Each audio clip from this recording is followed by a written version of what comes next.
My parents charged me rent to sleep. In my childhood room, refused a dime for college, and spoiled my sister instead, until Grandpa revealed a $50,000 and forced them to pay me rent. Tables turned, wallets crying.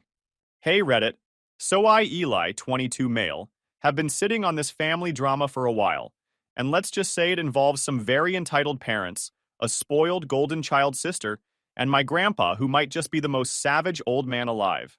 I never thought paying rent in my own childhood bedroom would kick off everything that happened after, but here we are. Buckle up. So I just turned 18, fresh out of high school, and I was actually feeling good about life for once. I had this whole plan lined up. Start at community college close to home, save money, maybe transfer to a bigger school later. Nothing crazy. I wasn't asking for parades or confetti, just the basic, you're on the right track, son, pat on the back. Instead, I got hit with what I now call the rent talk. It was one of those evenings where the vibe already felt weird. Mom and Dad called me into the kitchen like they were about to announce a family emergency. I sit down, expecting the usual, we're proud of you, Eli crap. But nope, Mom's got her accountant face on, and Dad's sitting there with his project manager look like he's about to fire me from a job I don't even have. Mom starts, Eli, you're an adult now, and it's time you learn responsibility. Translation, we're about to screw you over. She continues, your father and I have decided we won't be helping you with your college expenses. I just sat there staring, like I wasn't expecting them to pay my tuition in full, but maybe a little help with books or at least gas money? Something. Instead, it's, figure it out yourself. Then Dad decides to jump in like he's been rehearsing his line in the mirror. If you want to live here, you'll need to pay rent. And cover your own groceries. It's only fair. Only fair.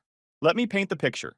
I'm sitting in my childhood bedroom, under posters I put up when I was 12, sleeping in the same twin bed that creaks when I roll over too fast. And now they want rent? On top of no help with school? I laughed out loud, not because it was funny, but because it was so ridiculous. Rent? For my room? The one with the Star Wars sheets? Dad's face didn't even twitch. He was dead serious. Mom crossed her arms like she just handed me the keys to success. Meanwhile, I'm sitting there calculating how many shifts at the warehouse I'd need just to stay afloat. Spoiler, too many. Let's be clear, my parents aren't broke. Mom's an accountant who brags about saving companies thousands in taxes, and Dad's a project manager with a new truck in the driveway. They weren't doing this because they needed my money. No, they framed it as a lesson. Like charging your kid rent is the secret sauce to making him a responsible adult. And then there's Kayla, my younger sister, 17 at the time, aka the family princess. Straight A cheerleader, gets everything she points at, and the sun apparently rises and sets on her smile. She's in the living room scrolling TikTok while my parents are basically handing me an eviction notice. I should have blown up right there. I should have told them where to shove their rent. But I didn't. I sat there, nodded like a dumbass, and said, fine. Because deep down, I already knew how this was going to go. If I fought it, they'd play the ungrateful son card. And honestly, I didn't have the energy. So I started doing the math in my head. Tuition, books, gas, rent, groceries. My little part-time paycheck was about to get chewed up before I even saw it. That's when my independent streak kicked in. I've always been the type to figure stuff out myself, even when it sucks.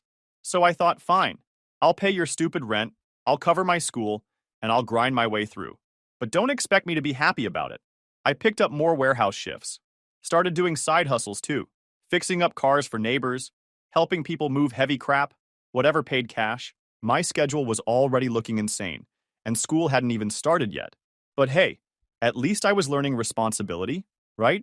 Meanwhile, Kayla's biggest stress in life was whether her cheer uniform should have glitter or not. I'd come home covered in sweat and dirt, and she'd be sitting there with new sneakers Mom just bought her, whining about how practice was so hard. I swear the contrast was cartoon-level ridiculous. And my parents acted like it was normal. Like it was perfectly reasonable for me to be running myself into the ground while Kayla got treated like she was training for the Olympics. Looking back, I realized that night was the first real wake-up call. The rent talk wasn't about money. It was about them showing me where I stood in the family pecking order. Kayla equals the investment. Me equals the tenant.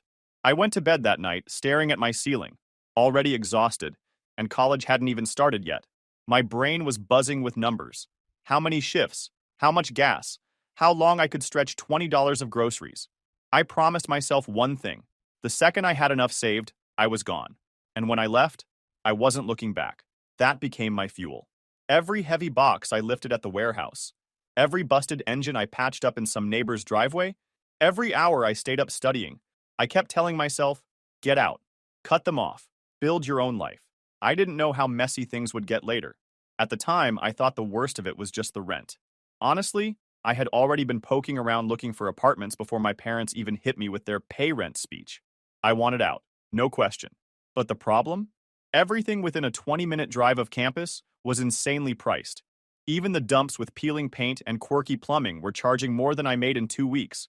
I remember scrolling through apartment listings on my cracked phone screen after a warehouse shift, half asleep and laughing like an idiot. Oh, cool. Only $1,100 a month for a shoebox with a broken fridge? Sign me up. Yeah, no. At that point, the rent my parents were charging was cheaper than moving out, but the irony was painful. I was basically stuck paying them to stay in my Star Wars sheet twin bed because the real world was charging triple. So I stayed. Not because I wanted to, but because I didn't have a choice yet. It was survival math. And man, those first months of college were brutal. My schedule looked like some kind of punishment chart. Up at 6 a.m., dragging myself out the door half awake, hit class from 7:30 until noon, then sprint straight to the warehouse. I'd unload trucks, haul boxes, sweat through 2 shirts, and then when my shift ended, I'd squeeze in a quick sandwich before driving to some neighbor's house to tinker with their car or fix their busted lawnmower for side cash.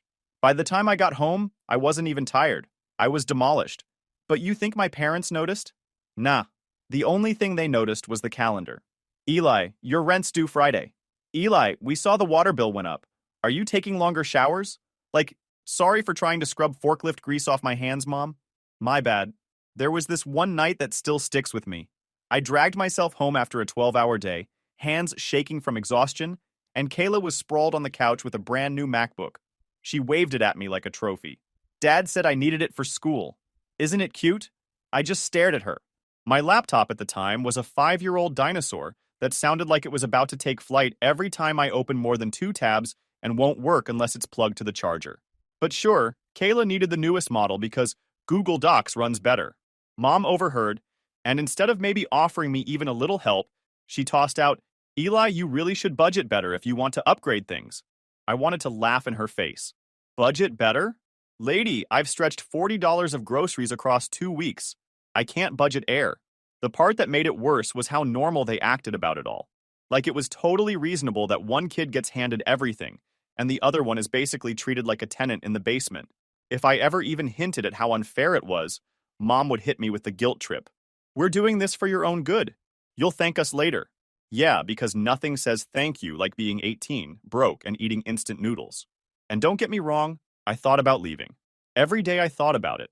I'd see ads for crappy apartments or hear about guys from work splitting a place with 4 roommates, and I wanted in. But then I'd run the numbers, and reality smacked me. Rent, utilities, gas to campus? I'd be broke within a month. So I kept grinding. I figured if I could tough it out at home, pay their rent, save up quietly, then eventually I'd walk out and never look back. That became my mission. Every shift I worked, every car I fixed, every bag of groceries I bought myself, I'd think, one day I'm out, and they'll realize they pushed too far. But sticking it out wasn't easy. The nagging never stopped. Mom had this thing where she'd remind me about rent like I was some shady roommate who skipped payments. I'd be literally a day away from paying, and she'd go, don't forget it's due tomorrow. Like, thanks, Karen, I've got it circled in my planner. Dad wasn't any better. He had this smug tone whenever he'd talk about responsibility, as if unloading pallets and dragging my ass through school wasn't responsible enough. Half the time, I wanted to tell him to swap lives with me for a week and see if he survived. Spoiler, he wouldn't. And Kayla, she made it unbearable. She wasn't evil. She was just clueless. She'd brag about her new clothes or whine about how exhausting cheer practice was while I was running on 3 hours of sleep. One time she even told me, you're lucky, Eli. You get to learn independence early. I don't think I could handle what you do. I just stared at her, dead inside, and muttered, yeah, lucky me. It wasn't all bad, though. I did have this one thing keeping me sane, my little side jobs. Fixing cars, mowing lawns, odd repairs. It was crappy money, but it was mine.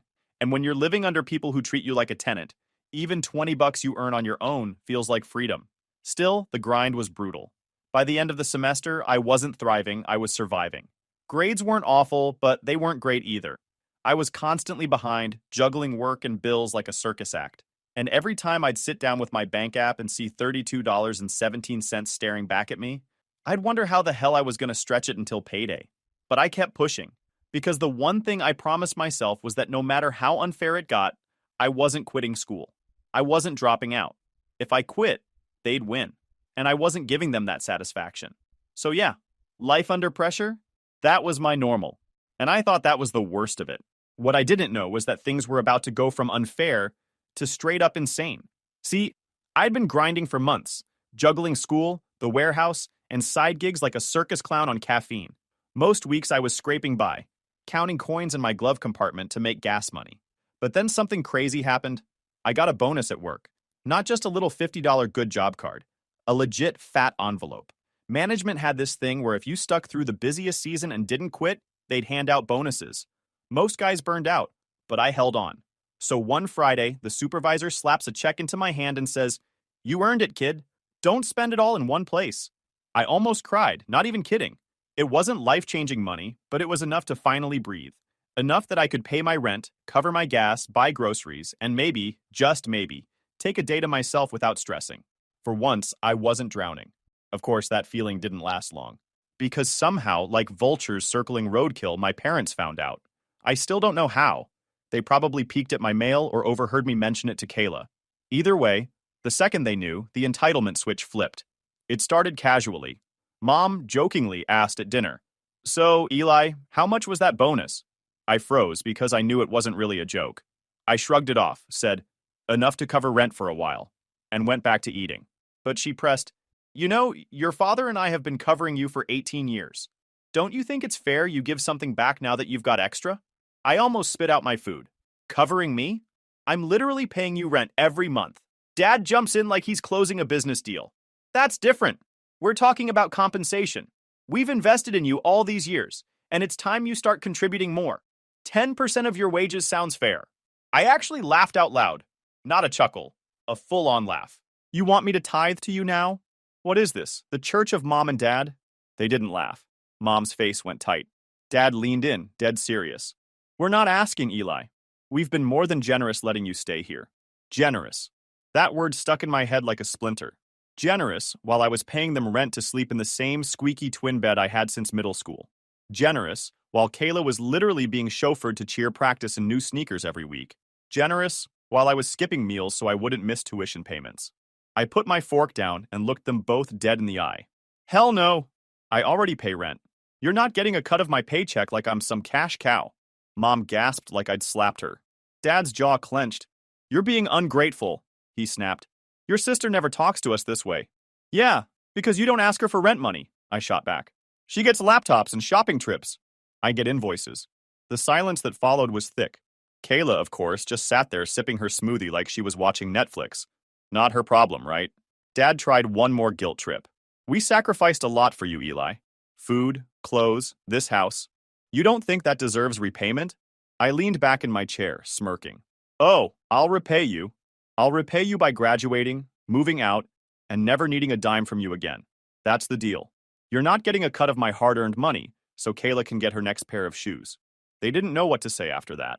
Mom muttered something about me being disrespectful, and Dad sulked the rest of the night. But for once, I didn't care. I felt good. For the first time, I'd actually stood up to their BS instead of just swallowing it. And here's the thing. Once you call out entitled people, you can't unsee it. It's like flipping a switch. Every little thing they did after that just looked worse. Like the way Mom hovered over Kayla with shopping bags while side-eyeing me for using too much electricity. Or the way Dad bragged about being a fair landlord to his buddies. Like charging your own son rent is something to flex about. It all started clicking. They weren't just playing favorites. They were actively bleeding me dry to fund their golden child's lifestyle. And they didn't even see how insane it looked. That bonus? I guarded it with my life. I split it between tuition, groceries, and a tiny savings stash I hid in an old toolbox in my closet. Every time I looked at it, I reminded myself, this is your escape fund. One day, you're out. But the whole, give us part of your paycheck moment stuck with me. It wasn't just greedy, it was delusional. Like they genuinely believed raising a kid meant I owed them back pay. Who even thinks like that? I thought that was as bad as it would get. Entitled parents trying to tax their own kid like some messed up IRS. But that was just the warm-up. I thought the worst was my parents. Nah. The plot twist came from Grandpa. Not a betrayal, a reveal. And it changed the whole game. To be clear, Grandpa Hank wasn't the kind of guy you dumped your drama on. He called himself retired. But the truth was, he still spent most days at the butchery and the little restaurant attached to it. Semi-retired, really. He'd cut back some hours, but he was still very much running the place. Everyone knew him as the guy who'd work 12-hour days with a cigarette hanging from his lip and still crack a joke while cutting up a side of beef. Old school tough. Didn't care for excuses, didn't care for whining, but he always treated me different. Not soft, just fair. When I was younger, I'd hang around his shop, pretending to help but mostly just eating the free fries from the restaurant side. He never made me feel like a burden. He'd just grunt, give me a little task, and throw in some old man wisdom while he worked. So after one especially brutal day, classes in the morning, warehouse shift straight after, then a busted alternator job in some neighbor's driveway, I got home and sat in my car. The idea of walking inside and hearing my parents harp on about rent made me feel sick. My hands still smelled like oil, and my eyes were burning from exhaustion. That's when I scrolled through my contacts and tapped Grandpa. Quick pause, fellas. YouTube just dropped this new hype feature. If you're hooked on this story, smash that hype button. It tells YouTube this video deserves to blow up, and it keeps even crazier stories coming your way. Thanks so much for your support. All right, back to the drama. He picked up after 2 rings. What's wrong, kiddo? You sound like you've been hit by a truck. Close enough, I muttered, half laughing. Spit it out, he said. I don't got time for dramatic pauses. So I did. Everything. I laid it all out. The rent speech, the grocery bills, the way they hovered over my utilities like I was running a Bitcoin farm in my room, Kayla being spoiled rotten while I was breaking my back. I even told him about the bonus check and how they tried to take a piece of it. Once I started, I couldn't stop. It just poured out. When I finally shut up, there was a long pause on the other end. All I heard was him breathing. Then he said in this low, sharp tone, "Wait, they never used the money?" I frowned. What money? He went quiet again, and for a guy like him, that silence was heavy. Eli, when you were 16, your grandmother and I gave your parents $50,000 for your college. That money was for you, not them. We trusted them to put it aside. I froze. Grandpa, they never told me about that. Not a word. I've been paying for everything myself. Rent, tuition, books, gas, all of it. There was this sound on the other end, like him dragging a hand down his face. Then he let out a low growl. Unbelievable. They let you grind yourself into the ground while they sat on 50 grand? My chest felt tight. All those late nights, all those skipped meals, all the times I begged for a little help and got told to budget better. And there had been money. Real money. Just sitting there. Do you know what they did with it? I asked, even though I already knew the answer. I've got a pretty good guess, he said bitterly. Kayla's trips, her gadgets, her car payments. They didn't save that money, Eli. They redirected it. Straight to her. I slammed my palm against the steering wheel. So I've been killing myself for years while they used my money to pad her life? Pretty much. His voice was calm, but I could tell he was furious. Listen to me, that money was yours. They lied. And now they're going to have to answer for it. I let out a shaky laugh. And what am I supposed to do? Keep working myself to death while they sit pretty? No, he snapped. You let me handle it. You've carried this long enough. From here on out, you focus on school. That's your job. Let me worry about the rest. Something in his tone hit different. Grandpa wasn't the kind of man who made empty promises. If he said he'd handle it, you could bet your life he'd handle it. For the first time in years, I felt my shoulders drop. I wasn't alone in this anymore. Someone saw it. Someone actually cared. Thanks, Grandpa, I said, my voice quieter than I meant. Don't thank me yet, kiddo, he said, his old man humor creeping back in. Thank me when I'm done chewing them out. We hung up, and I just sat there in the dark car, staring at the dashboard. My parents hadn't just played favorites. They'd stolen from me, lied to me, made me struggle on purpose. But now Grandpa was in the picture. And if there's one thing I knew about the old man, it was this. When he says he's going to handle something, you'd better buckle up. The next couple of days felt like waiting for a storm. My parents were still doing their usual routine, nagging me about leaving the bathroom light on, praising Kayla for working so hard at cheer practice, like flipping her ponytail was some Olympic-level feat. But I could feel it coming. Grandpa wasn't the type to stew quietly. When he said handle it, he meant it. Sure enough, 3 nights later, my phone buzzed. Grandpa, I talked to your folks, he said. His voice wasn't angry. It was worse.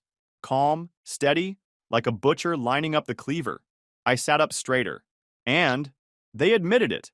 Every cent of that 50 grand funneled straight to Kayla's future. They even had the nerve to call it family planning. I felt my jaw tighten. Family planning?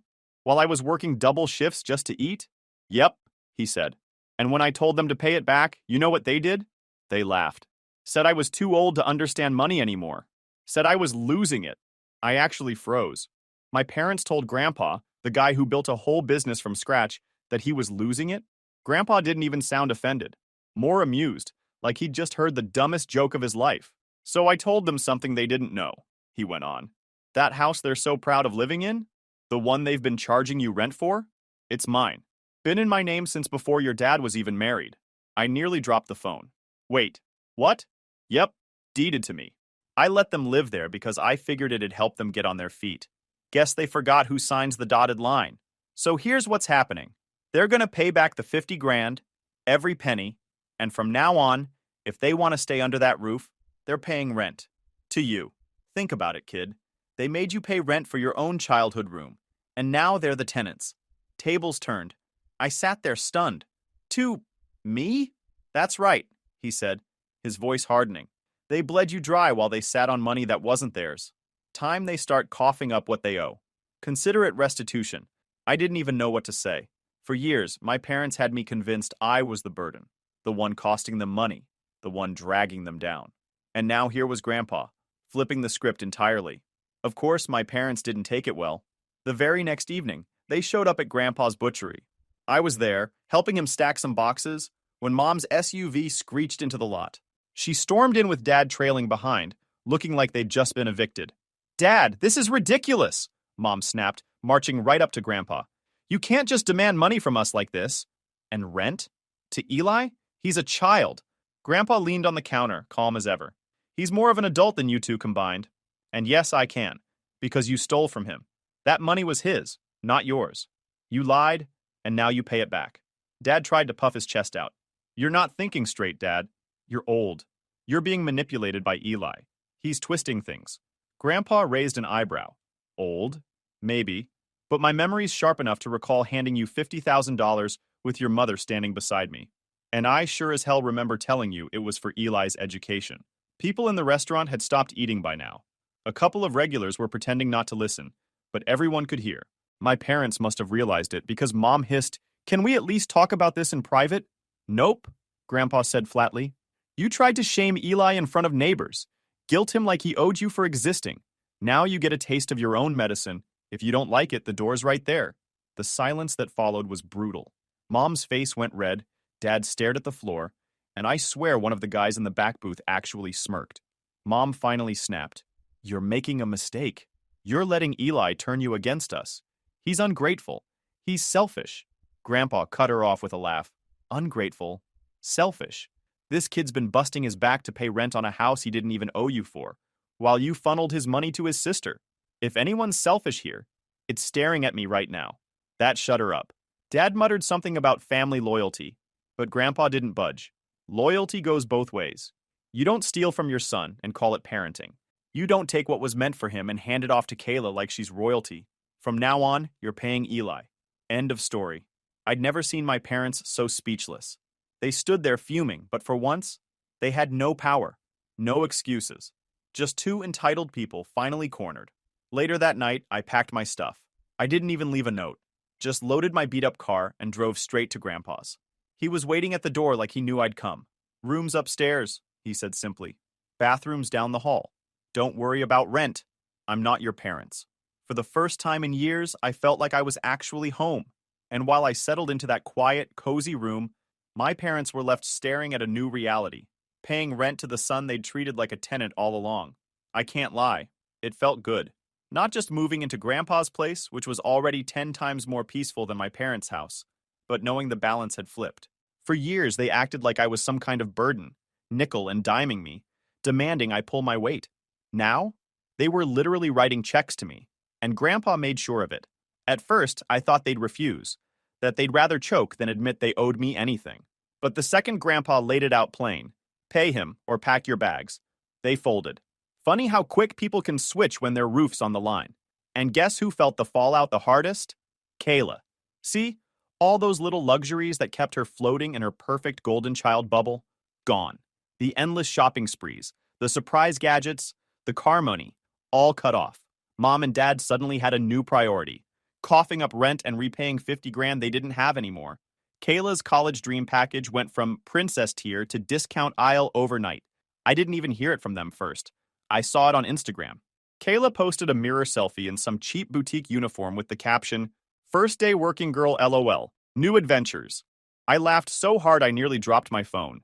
Kayla, who once complained about carrying groceries into the house because it was too heavy, was officially a part-time retail worker. Of course, she spun it like some cute lifestyle thing. But I knew her. She hated it.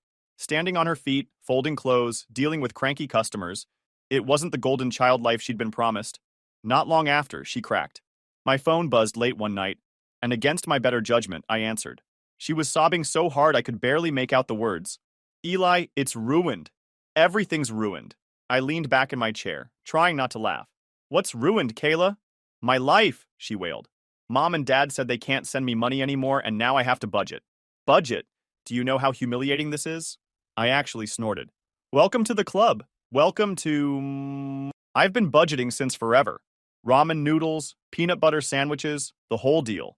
"This is your fault," she snapped, her voice going sharp. "If you hadn't told Grandpa, none of this would have happened." That one made me laugh out loud. "Oh, I'm sorry. Did I ruin your perfect little bubble? Maybe you should take it up with Mom and Dad. They're the ones who stole my college fund to build your fantasy life." She hung up on me after that. Honestly, saved me the trouble. But the fallout didn't stop there. Kayla's golden image started cracking everywhere. Her grades slipped because she was too tired juggling work and school. Her little friend group got sick of hearing her complain nonstop. And then came the cherry on top, a scene at her job. Word got around that Kayla threw a full-on tantrum in the middle of the store because a manager asked her to stay late. Something about not understanding her priorities, and do you know who I am? Yeah. Turns out retail managers don't care if you're the cheer squad captain. Customers saw it, co-workers saw it, and by the end of the week, she was the store joke. Miss Golden Child, reduced to folding clearance jeans and crying in the break room. Meanwhile, I was thriving. Grandpa didn't just give me a room, he started pulling me into the butchery/restaurant side of things. Showed me how to run the books, manage deliveries, keep staff happy, stuff that actually mattered, stuff I could build a future with. And every time I came home smelling like raw meat and fryer grease, he'd clap me on the back and say, "That's the smell of a man earning his keep." Compare that to Mom's voicemails, which hadn't stopped. She went through all the phases: guilt, anger, fake apologies. One day it was, "Eli, we're sorry. Please come home. We love you." A next day it was, "You've turned your grandfather against us. Do you know how selfish that is?" Dad's messages weren't much better. He tried the calm, reasonable tone. "Son, I think you're misunderstanding. We were trying to do what's best for the family. We need you to forgive us." Translation: we need you to stop cashing the rent checks Grandpa forced us to pay. I ignored them. Every single call. Every single text. Because I finally saw it for what it was. They weren't sorry for what they did. They were sorry they got caught. Kayla doubled down on social media. She started posting these vague, woe is me stories. By the next fall, she'd headed off to college. A shot of her dorm desk with a cup of instant noodles captioned, "College life isn't what it seems." Or a photo of her schedule with, "How am I supposed to do it all?" scribbled across it. Her friends piled on with comments like, "Stay strong, girl, and you got this." But I knew the truth. She'd been pampered her whole life, and now she was tasting real life for the first time. And she hated it. The irony wasn't lost on me. For years, my parents told me that struggling was good for me, that it built character, that I'd thank them someday. Now Kayla was struggling, and they were still trying to shield her, sending tiny care packages, slipping her gas money when they could. But it wasn't enough. She was surviving, not thriving. And honestly, I didn't feel bad. Not one bit. Because while they were all spiraling, I was finally climbing. I wasn't rolling in money, but I had stability. I had Grandpa backing me, teaching me, trusting me. I had freedom from the constant nagging and guilt trips. And most importantly, for the first time in my life, I wasn't drowning. Grandpa wasn't just giving me a roof and meals. He was giving me purpose. Every day at the butchery/restaurant, He taught me something new: how to cut costs without cutting quality, how to tell a customer no without losing their business, how to keep employees loyal when the work's tough. Stuff no college textbook could ever teach me. One morning, after we finished unloading a delivery of meat, he wiped his hands on his apron and slid a folder across the counter. "Time to start thinking long term," he said. Inside were the papers for the business: the accounts, the staff schedules, even the deeds tied to the property. "You've been busting your ass here," Grandpa said. "I see it. You've got the brains and the backbone.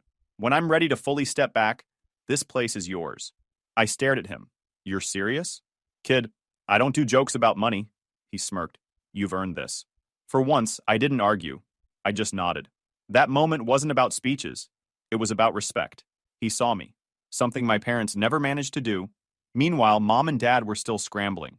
Rent checks were leaving their account like clockwork now, but Grandpa wasn't letting them off the hook for the $50,000 either. He gave them a timeline, and I could see the panic setting in. The repayments weren't just a vague promise either. Grandpa set it up so the money hit my account every month, like clockwork. No excuses, no middleman. They'd lived so long playing pretend, throwing money at Kayla, that the idea of accountability crushed them.